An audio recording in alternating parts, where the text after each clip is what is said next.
नमस्ते everyone, welcome back to my channel. और ये जो आज का व्लॉग है, ये इस सीरीज़ का, हिमाचल सीरीज़ का मेरा लास्ट व्लॉग है। हमारा जो होटल है, होटल भागसू, जहाँ पर हम ठहरे हुए थे, मैंने सोचा आज हमारा यहाँ पर लास्ट दिन है, तो जाने से पहले एक बार मैं यहाँ का थोड़ा सा टूर दे देती हूँ।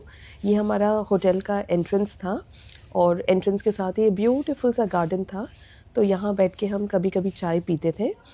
रिसेप्शन के राइट साइड में ही हमारा रेस्टोरेंट था, तो यहाँ पर मैं आई थी ब्रेकफास्ट के लिए पूछने के लिए। ब्रेकफास्ट बताना तो हाँ बताओ। हाँ हाँ हाँ जी हाँ जी हाँ जी। ब्रेकफास्ट अब बाहर खाना धूप में तो धूप में वो हो तो जाएगा।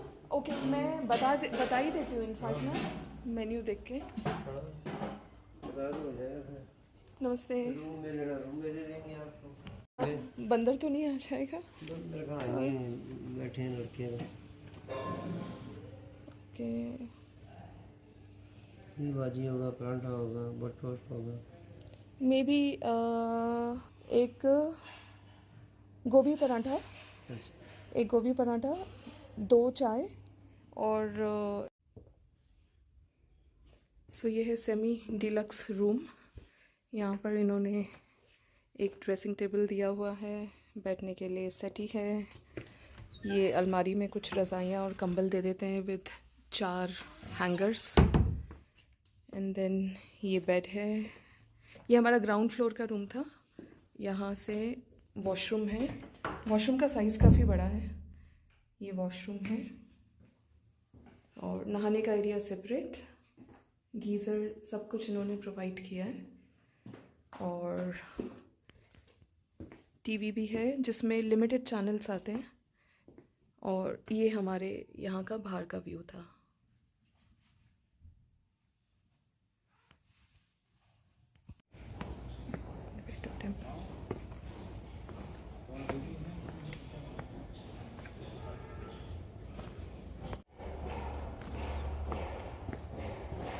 तो हमारे होटल से निकलते ही एक लेफ़्ट वाला लेन जाता है होटल सिद्धार्थ से। वहाँ से हमने नीचे की तरफ की चढ़ाई ले रहे हैं जो कि दलाई लामा टेम्पल की तरफ जाता है। तो मे बी और भी रास्ते हैं यहाँ पर जाने के लिए, बट सिंस ये एकदम हमारे होटल के आगे था तो हमने ये रास्ता पिकअप किया। ये ऐसा है। मौसम भी बहुत अच्छा हो रहा है।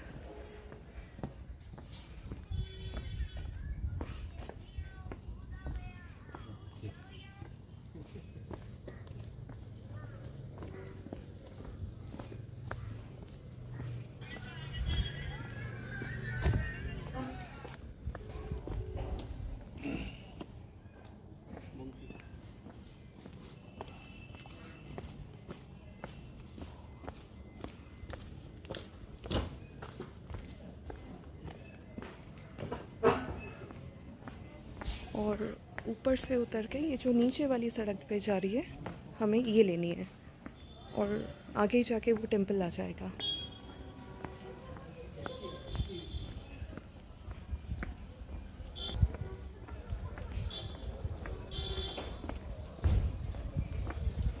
वहाँ से हम लेफ़्ट को निकले तो सामने हमारा टेम्पल आ गया है और ये एकदम टिबेटन मार्केट के ऑपोजिट साइड में है।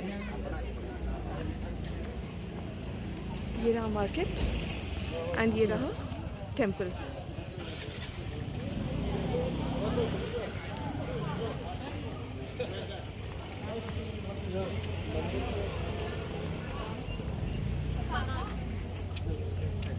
हाँ बेटा, ये टेम्पल का एंट्रेंस है। टेम्पल कॉम्प्लेक्स में आपको यहाँ पर बहुत सारे शॉप्स दिख जाएंगे, जहाँ से कि आप यहाँ का लोकल हैंडीक्राफ्ट ले सकते हो या फिर आप यहाँ से कुछ सिवेनियर की शॉपिंग भी कर सकते हो। तो आपको यहाँ से लाइन से आपको बहुत सारे आउटलेट्स नज़र आ जाएंगे।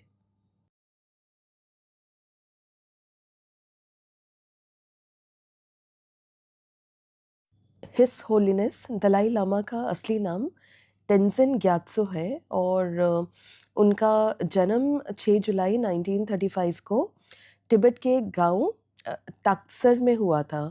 उन्होंने अपनी ज़िंदगी का एक बहुत बड़ा जो हिस्सा है वो तिब्बतन बुद्धिज़्म को समझने और उसका प्रचार करने में बिताया था। सो 1950 में जब उनकी उम्र 15 साल की थी, उन्हें तिब्बत का 14th दलाई लामा डिक्लेयर किया गया था। उन्होंने अपने देश तिब्बत की आज़ादी के लिए काफ़ी काम किया और दुनिया भर में शांति और इंसानियत का प्रचार में अपनी ज़िंदगी लगा दी थी। 1960 के आसपास में तिब्बतन लोगों के लिए तिब्बत में रहना काफ़ी मुश्किल हो गया था और दलाई लामा ने अपने लोगों को बचाने के लिए इंडिया की तरफ रुख किया था और हिमाचल प्रदेश के मैक्लियोडगंज में आके वो बस गए थे। दलाई लामा का मानना है कि सभी इंसान एक ही रंग रूप के होते हैं और उनका ध्यान कभी भी धार्मिक या राजनीतिक नहीं होके बल्कि मानवता से भरपूर होना चाहिए। एंड 1989 में उन्हें नोबेल पीस प्राइज़ भी मिला था। मैक्लियोडगंज में ये जो मॉनेस्ट्री है जहाँ हमने विज़िट किया था, इसको नामग्याल मॉनेस्ट्री भी कहते हैं, जो कि हिज होलीनेस दलाई लामा का ऑफिशियल रेसिडेंस भी है। ये मॉनेस्ट्री तिब्बतन बुद्धिज़्म का एक बहुत ही इम्पोर्टेंट सेंटर है, जहाँ पर बुद्धिस्ट मॉन्क्स ट्रेनिंग लेते हैं और शांति और मेडिटेशन के बारे में सीखते हैं। यहाँ पर हर साल कई रिलीजियस इवेंट्स भी ऑर्गेनाइज होते हैं और जो कि पूरी दुनिया के बुद्धिस्ट डिवोटीज़ को आकर्षित करते हैं। आपको इस मॉनेस्ट्री के फर्स्ट फ्लोर से जहाँ पर कि मेन टेम्पल है, वहाँ से आपको स्काईवे भी दिख जाएगा और यहाँ पर जो हिमाचल के धौलाधार रेंजेस है, उनका भी आपको बहुत ही सुंदर पैनोरामिक व्यू भी देखने को मिल जाता है।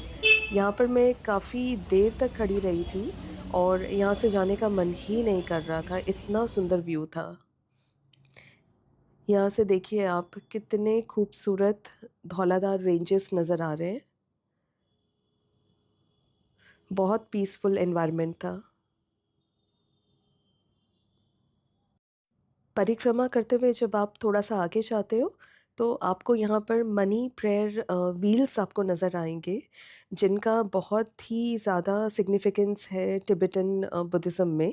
सो ऐसा माना जाता है कि इन प्रेयर व्हील्स को अगर हम क्लॉकवाइज़ डायरेक्शन में घुमाते हैं, तो हमें बहुत सारा गुड फॉर्च्यून एक्यूमुलेट होता है। एंड इसके एकदम सामने ही ये खूबसूरत धौलाधार रेंजेस का व्यू।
दलाई लामा टेम्पल से निकलने के बाद जब आप मार्केट का रोड पकड़ते हो जो कि अपर मेन स्क्वायर की तरफ जा रहा है, तो रास्ते में ही आपको धर्मशाला स्काईवे नज़र आ जाएगा, जो कि बहुत ही सुंदर इन्होंने बनाया हुआ है।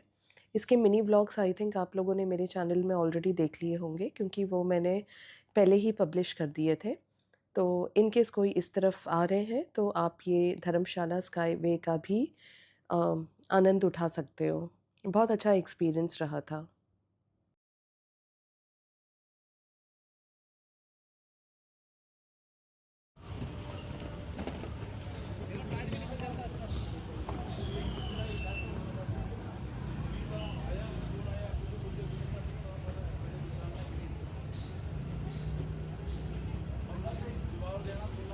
सिंस हमारी रात की बस थी तो स्टिल हमारे पास थोड़ा-सा टाइम था, तो हमने सोचा ऐसे ही मार्केट एक्सप्लोर करते हैं। ये बहुत ही ब्यूटीफुल सा, क्यूट सा कोरियन हमें सेल्फ़ी स्टूडियो नज़र आया रास्ते में। देन उसके बाद रास्ते में लाइन से बहुत सारे यूनिक कैफ़ेज़ वग़ैरह वहाँ पर हमें दिखे, और घूमते-घामते हम लोग पहुँच गए थे एक और पार्किंग एरिया की तरफ, जहाँ से फिर से स्काईवे का हमें व्यू बहुत ही क्लियर मिल रहा था। तो हमने सोचा थोड़ी देर यहाँ पर खड़े होकर ये वाले जो मोमेंट्स है इसको दोबारा से कैप्चर कर लेते हैं, बिकॉज़ फिर नेक्स्ट टाइम मैक्लियोडगंज कब आना होगा नॉट टू श्योर। सो मौसम भी बहुत बढ़िया था और यहाँ पर प्रीतम कुछ मेरे साथ हँसी मज़ाक कर रहा था जो कि मुझे याद नहीं आ रहा है। और बस यहाँ पर हमने सेल्फ़ी पॉइंट में कुछ फ़ोटोग्राफ्स वग़ैरह क्लिक किया, और इसी के साथ में ही ना यहाँ पर पूरा मार्केट एरिया लगा हुआ है। तो मैंने सोचा एक बार आप लोगों के लिए मैं मार्केट एरिया भी दिखा देती हूँ। वैसे तो ये बहुत सारी लेन्स में अलग-अलग तरीके का चीज़ें मिल रही थी। इस पर्टिकुलर लेन में यहाँ पर नेम प्लेट्स वाले भैया बैठे थे, जो नेम प्लेट्स बना रहे थे। इस सेक्शन में यहाँ पर ड्राई फ्रूट्स भी अवेलेबल था। थोड़ा-सा आप आगे जाएँगे इसी लेन में तो आपको बहुत सारे ये माला जो इनके बुद्धिस्ट बीड्स होते हैं, इसका आपको शॉप मिल जाएगा, और यहाँ पर बहुत तरह-तरह के की चेन्स वगैरह के ऑप्शन या छोटे-छोटे सोवेनिर्स, फ्रिज मैग्नेट्स जो आप लोगों को दे सकते हो, आप ले सकते हो। फिर हम लोग वापस होटल आ गए और वहाँ पर मुझे बुकलेट में एक ऐसे पर्सन दिखे जो मुझे लगा कि ये मेरी तरह ही दिख रहे हैं, तो मैंने इनको कैप्चर कर लिया। एंड देन उसके बाद हमारी कैब आ गई थी और फाइनली हमने मैक्लियोडगंज को एज़ ऑफ़ नाउ बाय-बाय बोला, और हम लोग निकल पड़े थे धर्मशाला की तरफ, बिकॉज़ हमारा जो बस था वो हमारा बस रात का था 8 बजे का, और वो धर्मशाला आईएसबीटी से स्टार्ट था। हमें अप्रॉक्सिमेटली आई सपोज़ 25 से 30 मिनट्स लग गया था नीचे धर्मशाला आईएसबीटी बस स्टॉप पहुँचने के लिए, क्योंकि रास्ते में हमें ट्रैफ़िक भी मिल गया था पहाड़ों में। यहाँ पर हमें ज़्यादा देर तो वेट नहीं करना पड़ा था क्योंकि हम टाइम लेकर ही चले थे, और क्लोज़ टू 1 आवर पहले ही हम पहुँच गए थे। एंड यहाँ पर हमारी जो एचआरटीसी की बस है वो भी आ गई थी, और हमने बस लिया। बस एकदम टाइम पे थी, उसने बिल्कुल भी डिले नहीं किया था, बल्कि पैसेंजर्स इस बस में काफ़ी ज़्यादा कम थे। आई थिंक हमने, मुझे ठीक से तो याद नहीं आ रहा है, बट शायद हमने 2 लोगों का मिला के 3 साढ़े 3 हज़ार के बीच में टिकट का पेमेंट किया था। और ओवरनाइट जर्नी था ये हमारा। सुबह हमें बस ने अप्रॉक्सिमेटली पहुंचाना था 8 बजे नई दिल्ली। यहाँ पर 3-4 घंटे की जर्नी के बाद ड्राइवर भाई साहब ने बीच में एक ब्रेक लिया था डिनर के लिए, कि जिसको भी अगर खाना वाना खाना है या वॉशरूम्स यूज़ करना है तो आप थोड़ी देर का ब्रेक ले सकते हो। और मैंने भी यहाँ पर थोड़े से वीडियो कैप्चर कर लिए थे मेरे मेमोरी के लिए, और उसके बाद फिर से हमारी बस जर्नी स्टार्ट हो गई थी ओवरनाइट। ठंडी तो पड़ ही रही थी, इसीलिए आपको मैं शॉल में नज़र आऊँगी, और ये यहाँ पर अर्ली मॉर्निंग का टाइम हो गया है। हम अपने टाइम से ऑलमोस्ट 1 घंटा पहले दिल्ली पहुँच गए थे। So thank you so much for watching.